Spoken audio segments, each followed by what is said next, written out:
Umar bin Khattab berhasil menaklukkan kepemilikan dari berbagai daerah. Tapi, kok kepemilikan tanah hanya diambil oleh tuan-tuan yang berkuasa?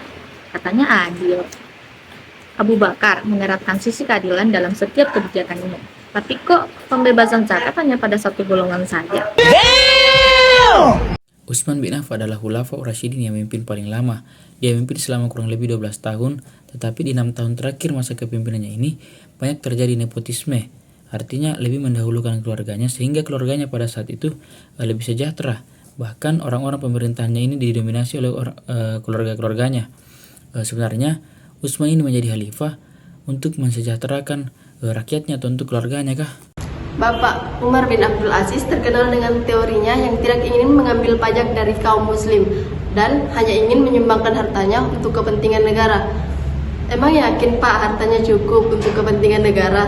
Zain bin Ali ini juga membayar secara kredit dengan harga yang lebih tinggi. Namun sayangnya Zain bin Ali ini tidak dapat menggambarkan bahwa harga yang lebih tinggi ini akan selalu memberikan terkait dengan hal waktu. Stop it. Get some help. Abu Hanifah berkata, ketika seorang pria memuji dirinya sendiri, maka kehormatannya akan meninggalkannya. Tapi menurut saya, lebih baik memuji diri sendiri daripada dipuji orang lain yang tidak sesuai dengan yang diinginkan. Terus Al-Auza'i. Nah, Al-Auza'i ini juga memaklukkan keluasan kegiatan kontrak dan fasilitas. Namun sayangnya terkait dalam transaksi. Katanya Thomas Mun mau memperkaya negara melalui perdagangan luar negeri, tapi nyatanya hanya memperkaya pemilik modal dan rakyat kecil dijadikan tumbal. Saya tahu pemikiran Bapak David Ricardo mengenai ilmu ekonomi adalah pemikiran terbaik, tapi percuma Pak, kalau pemikiran Bapak adalah bencana bagi kemajuan ekonomi pada saat itu. Al-Mutasim ini adalah khalifah akhir periode pertama dinasti Abbasiyah. Jadi saya ingin melosting apa yang sudah dia lakukan. Jadi yang pernah dia lakukan itu banyak blunder. Ada 3 mungkin blunder terbesarnya, yakni munculnya corak bangsa Turki di dinasti Abbasiyah, banyaknya korupsi pada masa itu, dan juga para pemimpin-pemimpin yang bermegah-megahan. Tapi yang paling disorot itu adalah munculnya corak Turki. Maksudnya di sini karena mereka memberikan beberapa bidang tanah dan wilayah pemerintahan umat Islam kepada mereka, bangsa Turki ini. Jadi Al-Mutasim ini maunya apa? Apakah ingin mensejahterakan rakyatnya atau mau mensejahterakan diri dia sendiri? Karena mau lepas tangan dari wilayah yang memang masih kekuasaannya begitu. Yang membuat karena munculnya bangsa lain di dalam suatu negara pada periode-periode selanjutnya dinasti Abbasiyah itu mengalami kemunduran sampai bisa mengalami kehancuran. Jadi pelajaran yang bisa kita ambil dari peristiwa Al-Mutasim ini adalah di saat suatu negara dikuasai oleh bangsa lain, maka tunggulah kehancuran. Katanya sih memberikan sebuah sistem pasar bebas untuk mensejahterakan masyarakat dalam proses kerja pasar.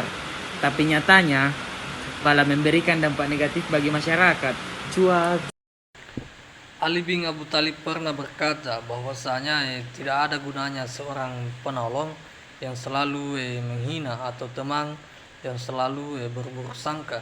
Tapi menurut saya seharusnya kita berterima kasih karena ada penolong.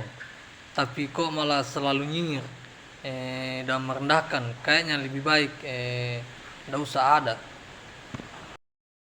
Louis Blanche, ia merupakan politisi dan sejarawan Prancis yang mengadvokasi koperasi yang awalnya dibantu oleh pemerintah, namun akhirnya dikendalikan oleh pekerja itu sendiri.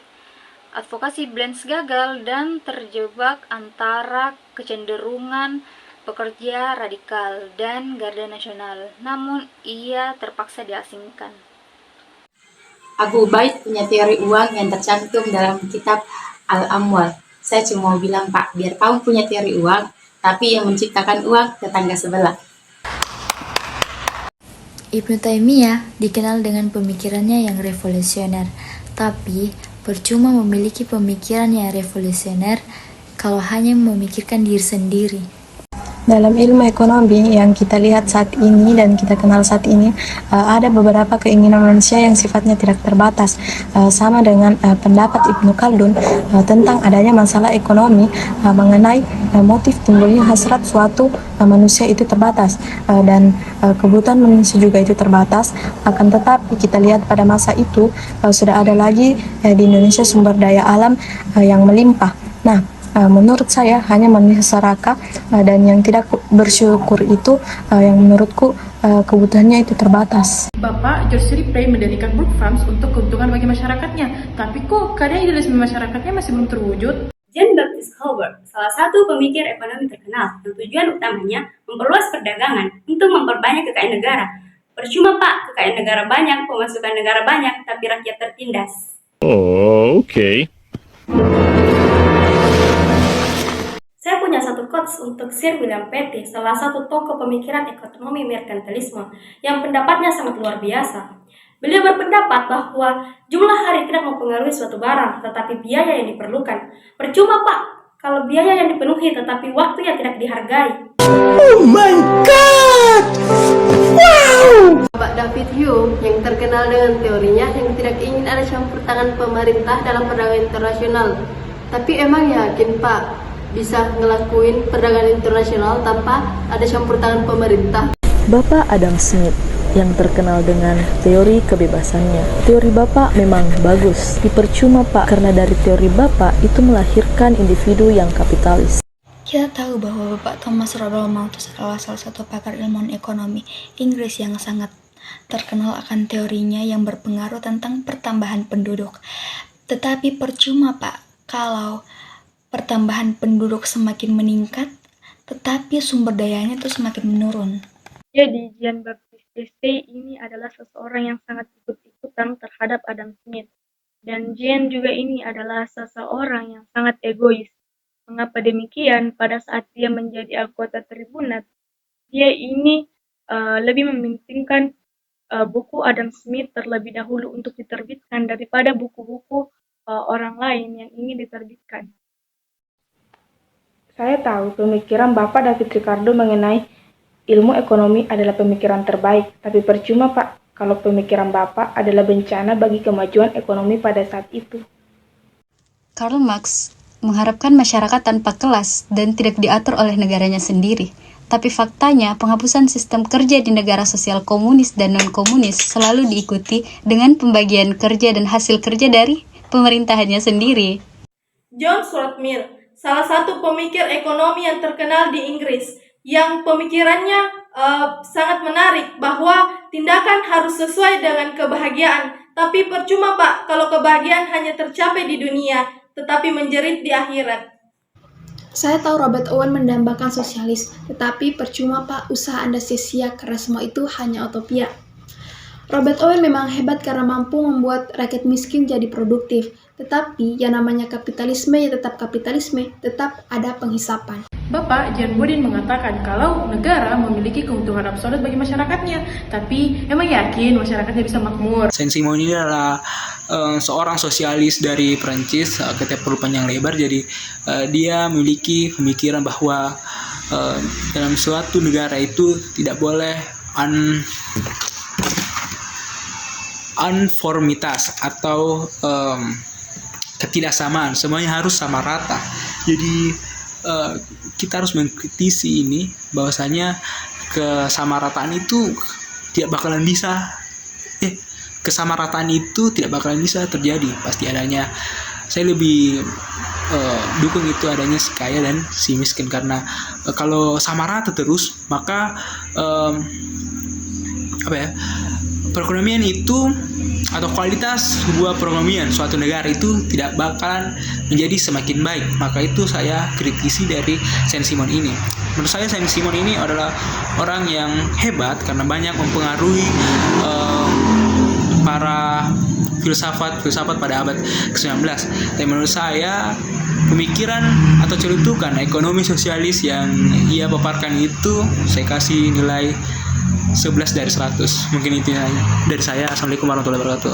Bakir As-Sadr punya teori kalau sumber daya alam itu tidak terbatas, sehingga semua makhluk dapat memenuhi kebutuhannya.